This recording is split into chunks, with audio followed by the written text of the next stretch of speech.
Alright.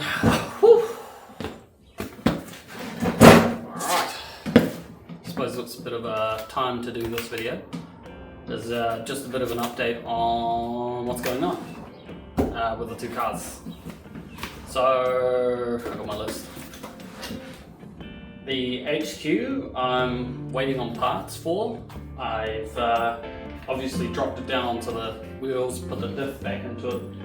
Put the diff in just for now, just so I can wheel it around, move it around. It's just much easier. And same with the front wheels.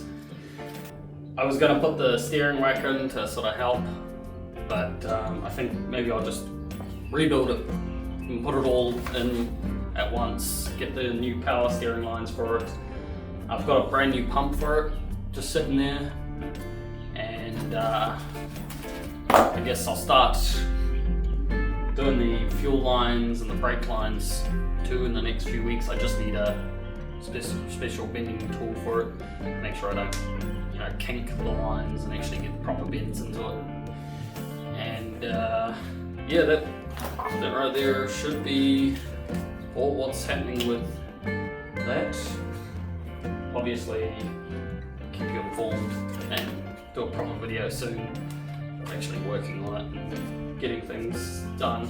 I was trying to put the sway bar in that have come up with a fitment issue, like the sway bar's too big, or maybe since I put all the suspension back together, it hasn't actually settled to give me enough space for the sway bar, because it says guaranteed fit. I did cut out the tabs that were in the way to try and give it more movement, more space.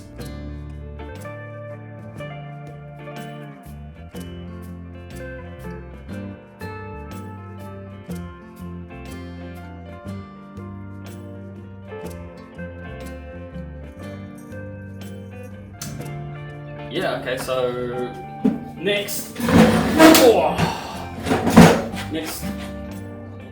we've got the C3 Vet that I'm going to be doing as well. But I'll be doing it same time as I'm doing the Ute. While I'm waiting for parts for this, I can be doing work on this, and while I'm waiting for parts on this, I can be doing work on that.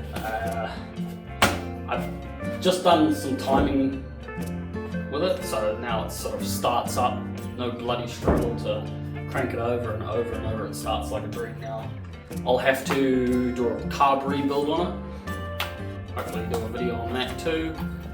Just needs some simple stuff to clean it up and get it running and road legal. Gonna have to do seals on it, carpets. I'll give you a look in a minute of what it looks like fully, and go from there. I did spend some time cleaning the workshop because it was a mess, and now it feels much better as well. I can actually move in and around. I'll get a bit more done. I'll chuck the other 308, which is in the corner up on the engine stand, once I get some bolts to actually hold it up, and just be able to move it around, make it more of a proper workshop in here. Other than that, I don't think there's much more to really say here. I've had the front end greased up, and yeah.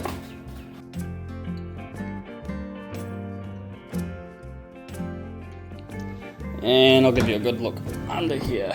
So it does have quite a bad backfire issue. Gotta clean, rebuild it, and go from there to try and solve it. I did do the timing. It starts pretty good. Likes idling, but it doesn't like giving a good rev. So I'll go through, replace the fuel filter, carb rebuild, maybe take a look at where the points are, and maybe clean them up, and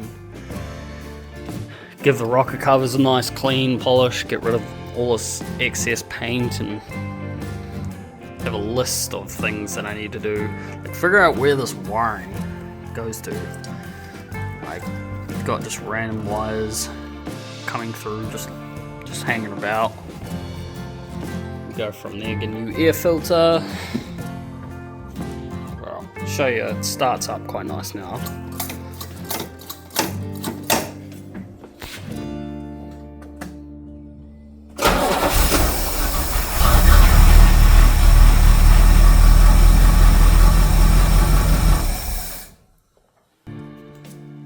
I do not want to sort of smoke myself out, still quite smoky, and runs quite rich on idle. It's I checked out the #1 spark plug and it says it's fouled up, so it could be another reason what's going wrong, but I'll slowly get there. I gotta fix this vacuum line because it's cracked, and then I can look at the extension on that is really pulling, so yeah. To open the door because it smoked me out just from starting it for a few seconds. So yeah, if you do want to follow along my journey, like and subscribe, and hopefully we get some of these cars done. Till next time, peace.